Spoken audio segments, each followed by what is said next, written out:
Bismillahirrahmanirrahim. Assalamualaikum warahmatullahi wabarakatuh. Alhamdulillah wassalatu wassalamu ala Rasulillah wa ala alihi wa sahbihi ajma'in. Asyhadu an la ilaha illallah wa asyhadu anna Muhammadan abduhu wa rasuluh sallallahu alaihi wasallam la nabiyya ba'dah. Puji dan syukur kita panjatkan kehadirat Allah Subhanahu wa taala yang telah memberikan kita kesehatan dan berbagai nikmat yang tak terhingga sehingga kita dapat melakukan aktivitas sebagaimana mestinya. Kemudian salawat dan salam kita hanturkan kepada panutan kita uswatun hasanah, yakni baginda Nabi Allah Muhammad sallallahu alaihi wasallam. Allahumma shalli ala Muhammad wa ala ali Muhammad. Yang sama saya hormati Bapak Sofika Enggari MKom sebagai dosen pengampu mata kuliah Sistem Informasi Manajemen. Kemudian kawan-kawan, rekan-rekan seperjuangan dengan saya yang menyaksikan cuplikan video ini. Baik, pada kesempatan ini saya akan sedikit mempresentasikan mengenai materi yang berkaitan dengan mata kuliah Sistem Informasi Manajemen.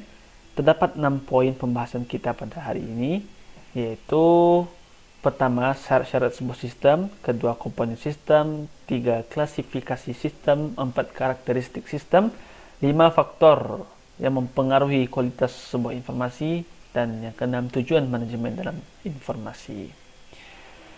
Baik, kita masuk pada materi pertama, yaitu syarat-syarat sebuah sistem. Berikut syarat-syarat yang harus ada dalam sebuah sistem. Yang pertama, sistem harus dibentuk untuk menyelesaikan tujuan. Jadi, rangkaian komponen yang disebut dengan sistem itu dibentuk untuk menyelesaikan sebuah masalah. Ada maksud dan tujuan dari dibentuknya sistem tersebut. Inilah salah satunya, yaitu dibentuk untuk menyelesaikan tujuan. Apa tujuan kita dalam membuat sistem itu? Kedua, elemen sistem harus mempunyai rencana yang ditetapkan. Yang ketiga, adanya hubungan di antara elemen-elemen sistem sesuai dengan pengertian sistem, yaitu komponen yang saling berintegrasi, bekerja sama. Maka ini syarat-syaratnya. Sistem akan berjalan dengan baik apabila komponen-komponen yang serangkai tadi itu saling berhubungan, saling berintegrasi dalam bekerja sama untuk menghasilkan sebuah hasil output yang diinginkan. Kemudian yang keempat, unsur dasar dari proses, yaitu ada arus informasi dan material, lebih penting daripada elemen sistem. Yang kelima, tujuan organisasi lebih penting daripada tujuan elemen. Berikut syarat-syarat, ada 5 syarat-syarat yang telah saya bacakan tadi dari sebuah sistem. Kemudian lanjut materi kedua, yaitu komponen sistem. Apa itu komponen sistem? Yaitu suatu sistem yang terdiri dari sejumlah komponen yang saling berinteraksi, yang bekerjasama membentuk satu kesatuan. Komponen-komponen sistem tersebut dapat berupa suatu bentuk subsistem. Setiap subsistem memiliki sifat-sifat sistem yang menjalankan suatu fungsi tertentu dan mempengaruhi proses sistem secara keseluruhan. Suatu sistem dapat mempunyai sistem yang lebih besar yang disebut dengan suprasistem. Berikut yang termasuk dalam komponen sistem. Yang pertama, batasan sistem atau boundary. Ruang lingkup sistem merupakan daerah yang membatasi antara sistem dengan sistem yang lain atau sistem dengan lingkup luarnya. Batasan sistem ini memungkinkan suatu sistem dipandang sebagai satu kesatuan yang tidak dapat dipisahkan. Nah, yang kedua, lingkup luar sistem atau environment. Bentuk apapun yang ada di luar ruang lingkup atau batasan sistem yang mempengaruhi operasi sistem tersebut disebut dengan lingkungan luar sistem. Lingkungan luar sistem ini dapat menguntungkan dan dapat juga merugikan sistem tersebut. Lingkungan luar yang menguntungkan merupakan energi bagi sistem tersebut. Yang dengan demikian lingkungan luar tersebut harus harus selalu dijaga dan dipelihara. Sedangkan lingkungan luar yang merugikan harus dikendalikan. Kalau tidak, maka akan mengganggu kelangsungan hidup sistem tersebut. Yang ketiga, penghubung sistem atau interface. Media yang menghubungkan sistem dengan subsistem yang lain disebut dengan penghubung sistem atau interface. Penghubung ini yang memungkinkan sumber-sumber daya mengalir dari satu subsistem ke subsistem yang lain. Keluaran suatu subsistem akan menjadi masukan untuk subsistem yang lain dengan melewati penghubung. Dengan demikian terjadi suatu integrasi sistem yang membentuk satu kesatuan. Nah, selanjutnya ada input atau masukan daripada sistem.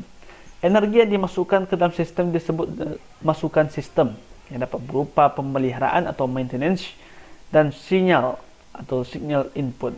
Sebagai contoh, di dalam satu unit sistem komputer, program adalah maintenance input yang digunakan untuk mengoperasikan komputer. Sementara data merupakan sinyal input yang akan diolah menjadi informasi. Nah, itu penjelasan dari input. Kemudian ada output. Yang kelima, output atau keluaran sistem. Hasil energi yang diolah dan diklasifikasikan menjadi keluaran yang berguna. Keluaran ini merupakan masukan bagi subsistem yang lain, seperti contoh sistem informasi. Keluaran yang dihasilkan adalah informasi, di mana informasi ini dapat digunakan sebagai masukan untuk pengambilan keputusan atau hal-hal lain yang merupakan input bagi subsistem lainnya.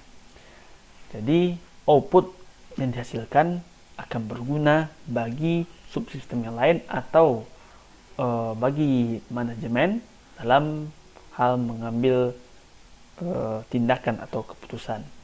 Kemudian, pengolahan sistem atau proses.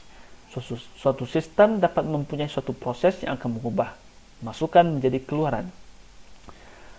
Antara input dan output ada sebuah proses. Sebagai contoh, sistem akuntansi. Sistem ini akan mengolah data transaksi penjualan, transaksi penyimpanan, ataupun yang berkaitan dengan sistem akuntansi. Diolah data tersebut menjadi laporan-laporan yang dibutuhkan oleh pihak manajemen. Data-data tadi, data-data penjualan dan sebagainya yang berkaitan dengan akuntansi akan diolah dalam sebuah sistem sehingga akan menghasilkan sebuah informasi yang mana nantinya berguna untuk mengambil tindakan dalam sebuah perusahaan. Oke, selanjutnya sasaran sistem atau objektif. Suatu sistem memiliki tujuan dan sasaran yang pasti dan bersifat deterministik. Kalau suatu sistem tidak memiliki sasaran, maka operasi sistem tidak ada gunanya. Suatu sistem dikatakan berhasil apabila mengenai sasaran atau tujuan yang telah direncanakan. Oke, selanjutnya yang ketiga, klasifikasi sistem. Klasifikasi atau pengelompokan. Berikut klasifikasi sistem. A. Sistem yang diklasifikasikan berdasarkan keterwujudannya. Yang pertama, sistem fisik, sistem yang nyata. Dapat dilihat dan disentuh secara fisik, contohnya sistem komputer dan sistem transportasi. Yang kedua, sistem abstrak atau konseptual sistem, yaitu berupa pemikiran atau gagasan ide-ide serta hanya dapat menggambarkan data atau informasi. Contoh sistem teknologi. Yang B, sistem yang diklasifikasikan berdasarkan kealamiahannya. Yang pertama, sistem alamiah, yaitu sistem yang terjadi melalui proses alam, yang mana sistem ini tidak dibuat oleh manusia, tetapi diciptakan oleh Sang Maha Kuasa Allah Subhanahu wa taala. Contohnya sistem perputaran bumi, sistem perputaran bulan, peredaran bulan sesuai rotasinya dan sebagainya. Itu sistem alamiah. Yang kedua, sistem buatan. A. Sistem yang dirancang oleh manusia atau buatan manusia. B. Sistem buatan melibatkan dua unsur sumber daya, yaitu sumber daya manusia dan mesin, sehingga disebut dengan human machine system. Contoh sistem informasi berbasis komputer atau biasa disebut dengan CBIS, Computer Based Information System.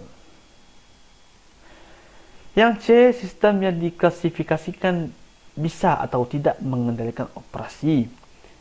Satu, sistem tertentu, yaitu sistem yang beroperasi sesuai dengan prediksi. Interaksi di antara bagian-bagiannya sudah dideteksi dengan pasti sehingga hasilnya sudah dapat diramalkan.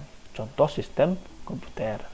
Yang kedua, sistem tak tentu, yaitu sistem yang kondisi masa depannya tidak dapat diprediksi karena mengandung unsur probabilitas atau serba memungkinkan. Sistem ini yaitu sistem yang bersifat menerka atau belum tentu.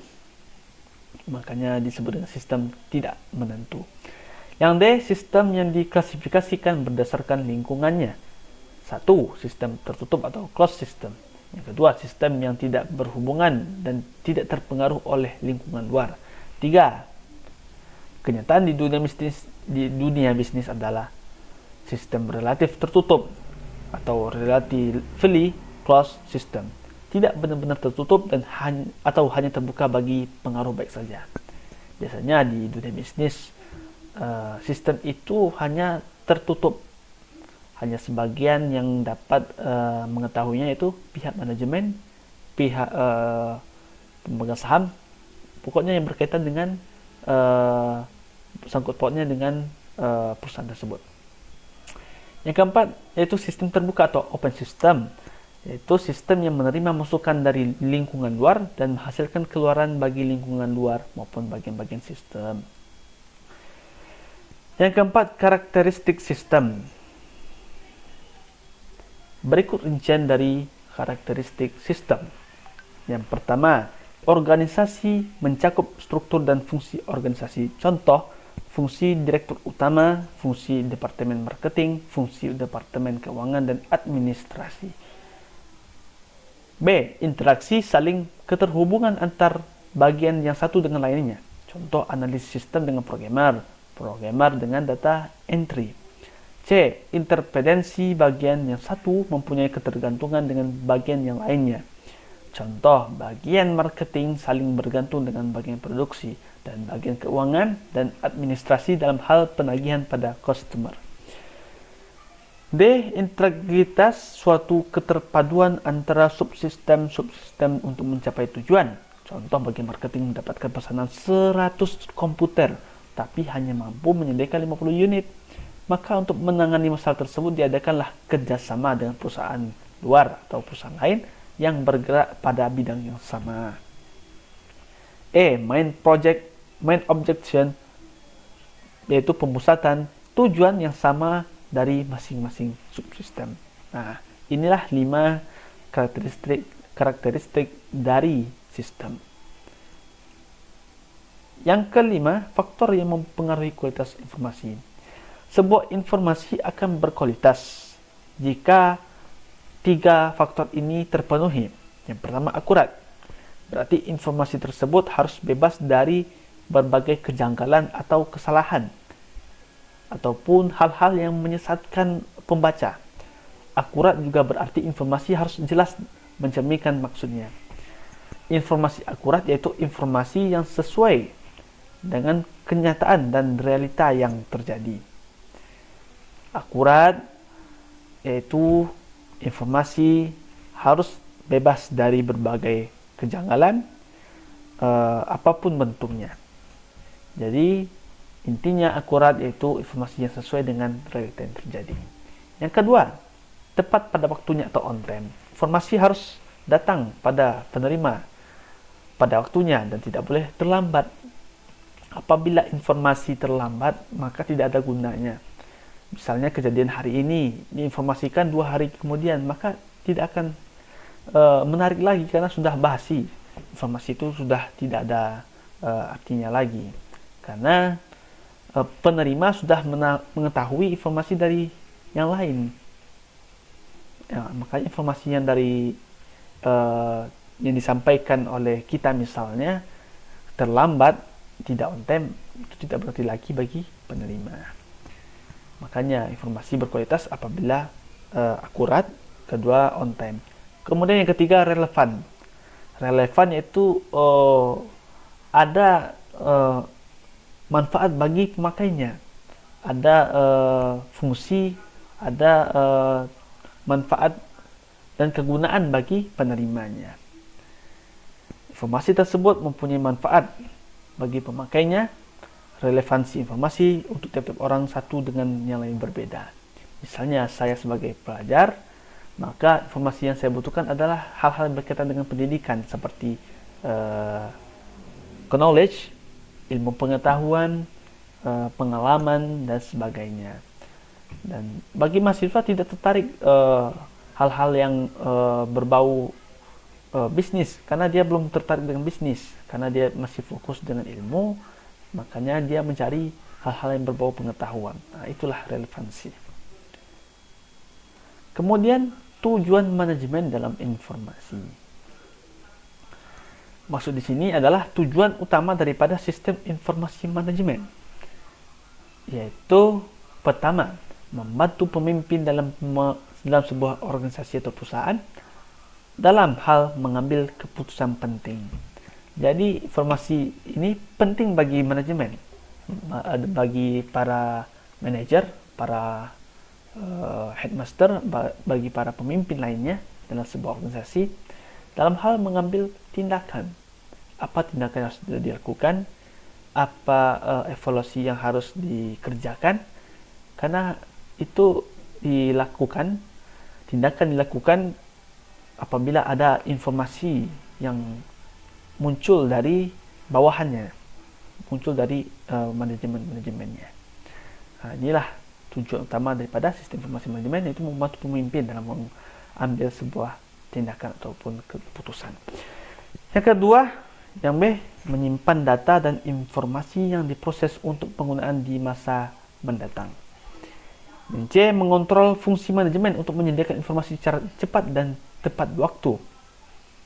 Yang keempat, menggabungkan struktur dan proses organisasi perusahaan untuk mengontrol perusahaan agar lebih baik dan memaksimalkan potensi sistem informasi yang ada. Jadi, informasi yang dihasilkan dari sistem tersebut akan menjadi pertimbangan bagi manajemen. Apa yang harus dilakukannya, apa yang harus dirubahnya, dan apa inovasi-inovasi yang harus dimunculkan, inovasi yang harus diterapkan, sehingga perusahaan akan lebih maju dan lebih baik dalam memaksimalkan potensi-potensi yang ada pada bidang perusahaan tersebut. Kemudian terakhir, memberikan gambaran tentang kinerja berbagai sumber daya yang digunakan dalam organisasi ataupun perusahaan. Nah, demikian hasil presentasi yang dapat saya sampaikan. Kiranya ada salah ataupun khilaf, saya mohon maaf, karena kesempurnaan hanya milik Allah dan kekhilafan itu datang dari manusia sendiri. Maka dari itu mohon maaf atas segala kekhilafan. Nun wal qalami wa masturun fastabiqul khairat. Akhirul kalam, wabillahi taufiq wal hidayah. Wassalamualaikum warahmatullahi wabarakatuh.